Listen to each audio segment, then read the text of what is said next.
Muita gente confunde isso, a gente pensa que é a ciência que determina as coisas, né? Como se a ciência estuda, a ciência não determina. Por isso que nesse ponto eu concordo, a gente não tem como ter 100% de certeza das coisas, porque não foi a ciência que criou o universo, não foi a ciência que criou as coisas.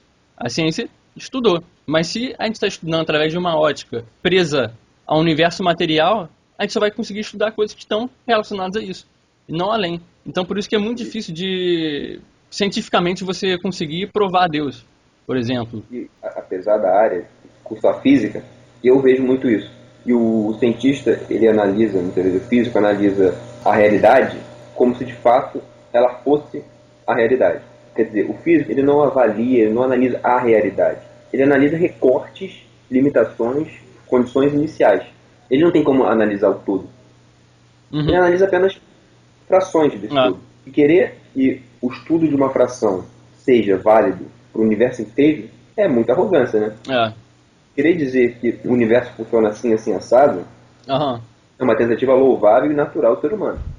Agora, querer dizer que fora dessa fração não possa nada ser explicado além dessa ciência é muita arrogância, né?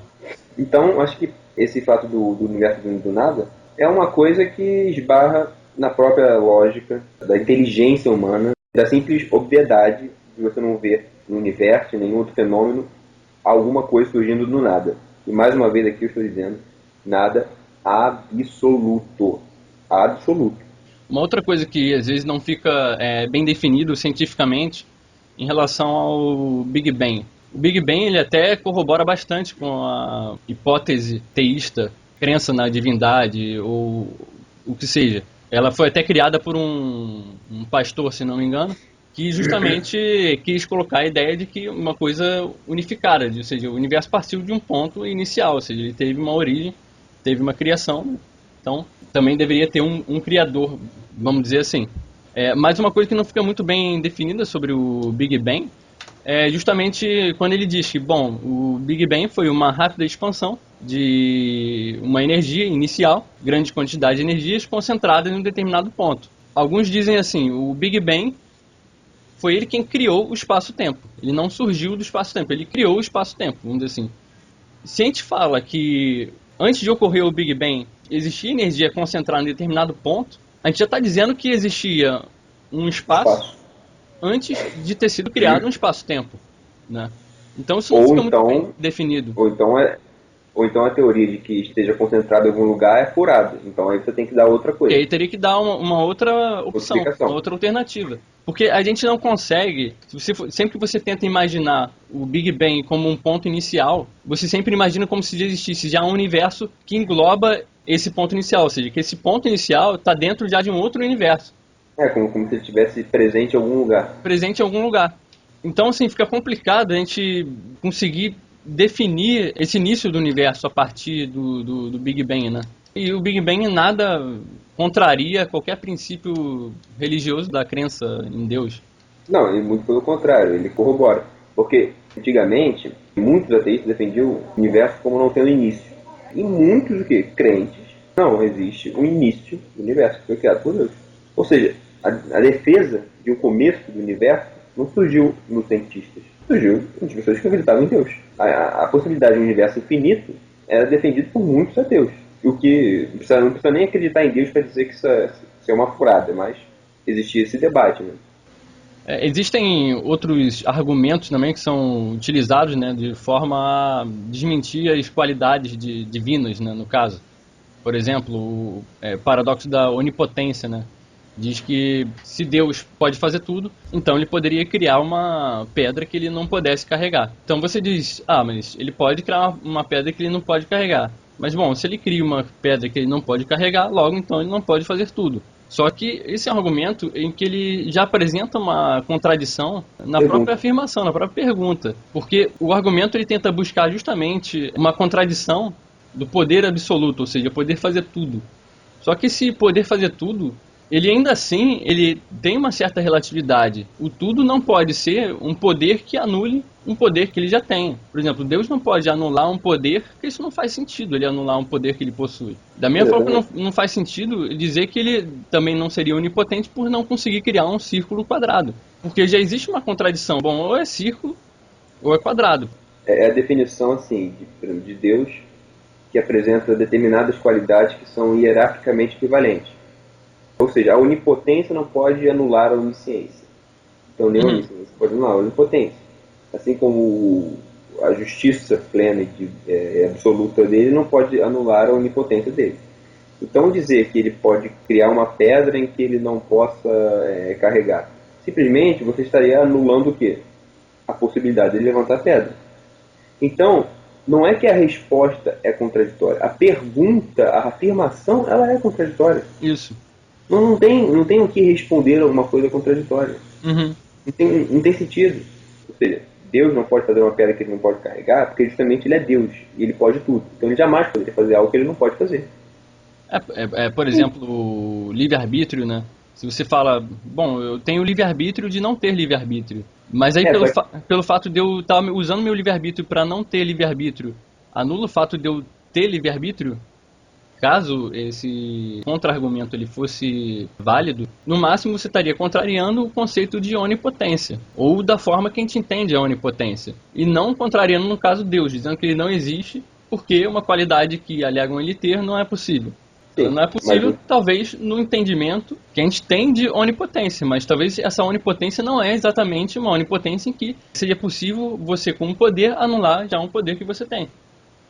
Bom, a gente tem argumentos também religiosos, né, do Deus bíblico, né, vamos dizer assim, como as pessoas geralmente elas gostam de falar, e são argumentos que a gente não concorda, porque geralmente esses argumentos a favor do Deus bíblico, ele envolve um Deus pessoal, ele envolve um Deus material, um Deus que tem qualidades humanas, e essas qualidades humanas, se Deus é perfeito, não pode existir contradição nele. Se ele é perfeito, ele não pode ter ira, ele não pode ter inveja, ele não pode ter ciúme, ele não pode ter um senso de punição como a gente tem. Isso não faz sentido. Isso é uma qualidade nossa, é algo nosso. Todos esses 7 pecados, né, que eles falam, isso são coisas nossas. Isso não pode pertencer a um Deus que é perfeito, que tem por premissa ser perfeito, né? Exatamente, veja bem. É um Deus criado à nossa imagem e semelhança, e não ao contrário. Ele acaba limitando o Deus, né, o que ele imagina, com a própria limitação. Mas aí se pode argumentar também, bom, se o ser humano é uma criação divina, então por que ele comete esses 7 pecados capitais? Isso. Se Deus é perfeito. Bom, aí eu recomendo. Agora eu não me recordo qual o vídeo. Segundo vídeo. Tem uma numeração nele. Sobre o segundo vídeo, né? Então eu acho que no segundo vídeo a gente fala justamente disso, dessa aparente contradição. A gente fala brevemente, né, no nosso segundo vídeo sobre essas questões. Isso é um assunto que precisa ser mais aprofundado até, a gente vai fazer numa próxima oportunidade. Mas é um assunto que ele envolve essa questão de que, falando assim resumidamente, né, ele envolve essa questão de que se nós fomos criados, tem um objetivo. Né? A gente não foi criado à toa, né? Se a gente já fosse criado perfeito, que sentido teria isso, né? Talvez. Não, agora eu me recordei. Nós tratamos disso levemente num vídeo, mas nós tratamos com mais profundidade num debate, numa discussão que nós tivemos com um dos nossos assinantes, né, com o Herculano, do canal, que ele, amistosamente, nós debatemos sobre esse assunto, sobre criação dos espíritos, sobre se eles são perfeitos, se eles não são perfeitos, como é que eles eram. Então, se alguém estiver interessado, tem aí na lista dos vídeos. Comentários. Tem os comentários e debate lá. Exatamente, Bom, agora a gente vai dar nossos argumentos a favor aí da existência de Deus, né? Por que a gente acha que é melhor criar num agente inteligente para a criação do universo do que simplesmente uma matéria, vamos dizer assim, inanimada, né? Que ela não tem assim a vontade própria ou a opção, a decisão, a inteligência de criar coisas. Justamente que a gente começa a entrar em certos argumentos que, primeiro, essa matéria ela não poderia ser matéria, ela deveria ser algo imaterial, ou seja, metafísico, seja lá como for. Porque se assim não fosse, não teria começo no universo, porque essa causa material dependeria de outra matéria, que dependeria de outro, até infinitamente. Exatamente, porque tudo que a gente conhece no universo material precisa de uma causa. E essa é a nossa premissa. Se alguém quiser rebatê-la, então rebate algum... Dê alguma evidência ou mostre algo que tenha... uma matéria que tenha surgido do nada absoluto. Do nada absoluto. Exatamente, como a gente definiu aqui. Não vale citar o próprio universo. Exatamente.